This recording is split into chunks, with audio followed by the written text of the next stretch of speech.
인사를 인사답게 다루는 장명아입니다. 제가 경영지도사이면서 그동안 유튜브에는 관련 컨텐츠를 한 번도 찍지 않았네요.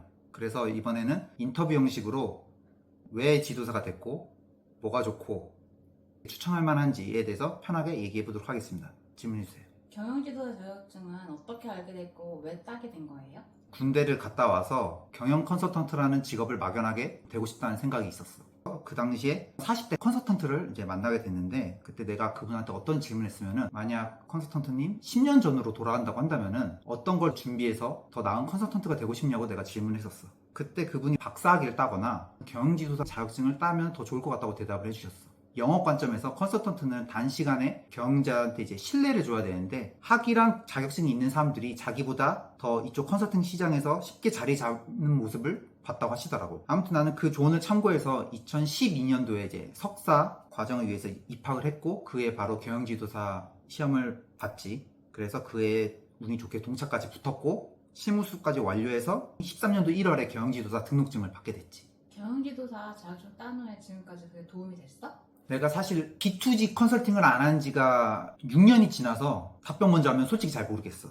동료 경영지도자한테 듣기로는 공공기관을 대상으로 컨설팅을 하거나 공공기관을 끼고 컨설팅을 했을 때 이 경영지도사의 가치가 빛을 발휘한다고 많이 들었거든.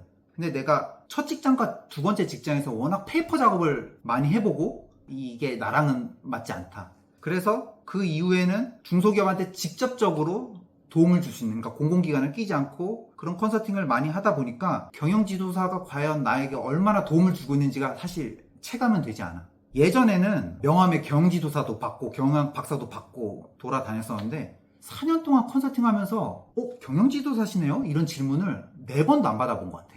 그래서 최근 2년 동안에는 아예 명함에 내 경영지도사랑 경영 박사를 아예 빼고 댕겼지. 혹시라도 알아보는 사람이 있어서 나에 대한 기대치가 더 높아질까봐 그랬었던 것 같아. 근데 이제는 개업을 하니까 새로 만든 명함에는 다시 닫아야겠지. 그래도 지난 10년간 직장인 컨설턴트로 활동했었잖아. 그 관점에서 이 자격증이 도움된 건 없었어?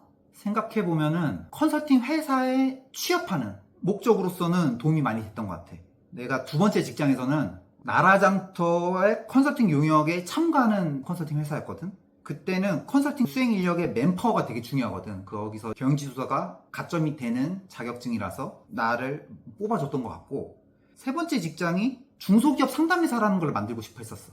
근데 중소기업 상담회사 설립할 때는 2명의 전문 인력이 필요하거든. 그 요건 중에 하나가 경영지도사야. 그래서 내가 그 회사의 1호 경영지도사가 됐고, 달이 지나서 2호 경영지도사가 입사를 해서 내가 실제로 그 회사의 중소기업 상담회사 설립까지도 담당했었어. 네 번째 직장은 엑셀러레이터라는 사업에 등록을 하고 싶어 했었어. 근데 이 사업도 마찬가지로 최소 2명 이상의 전문 인력이 필요했었던 거야.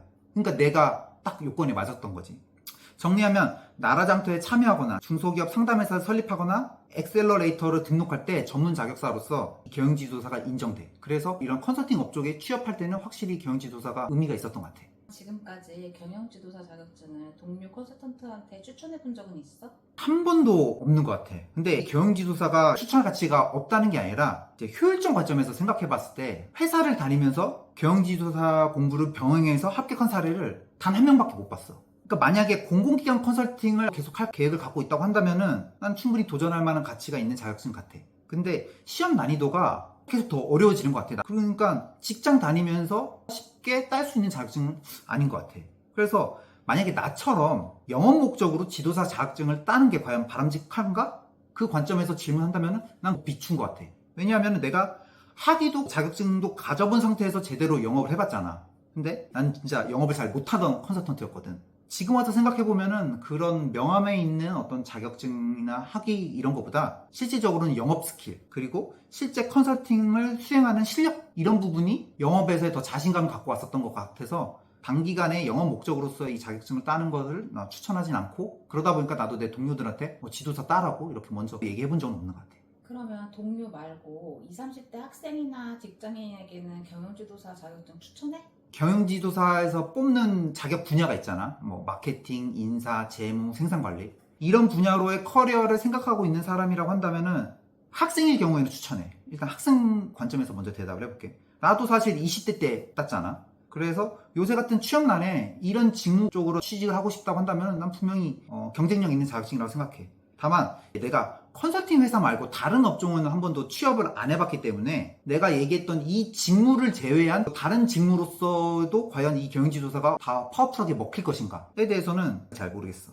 다음으로는 직장인인데 직장인은 조금 조심스러운 면이 있어. 왜 그러면 다른 전문 자격증처럼 따면은 직무적으로 말고 직업적으로 효과가 명확하게 보장된 거면은 충분히 내가 추천할 수 있는데 사실은 그러진 않거든. 현실적으로 경영지도사가 시험이 쉬운 것도 아니야. 내가 알아보니까 2024년도 경영지도사 2차 시험 전체 합격률이 16%였더라고. 그리고 내가 이제 시험 봤던 분야인 인적자원관리 분야는 20% 정도 됐고 20, 30대 합격자 수는 전체의 23% 정도 됐더라고. 그러니까 20, 30대도 내가 땄었을 때보다는 분명히 많이 따고 있고 그런 추세인 것 같아. 아무튼 어떤 직장인분이 이 경영지도사를 꼭 따고 싶다고 한다면은 내가 그분이라고 생각하고 대답을 한다면 나는 급하지 않게 2년에 걸쳐서 도전해볼 것 같아. 첫 해는 평소대로 일하면서 1차 합격에 집중을 할 것 같아. 그 해에 1차 합격이 되면 경험 삼아 그 2차 시험까지 볼 것 같아. 이런 국가 자격증은 떨어지게 되더라도 그 다음에 2차 시험만 다시 한번 볼 수가 있거든.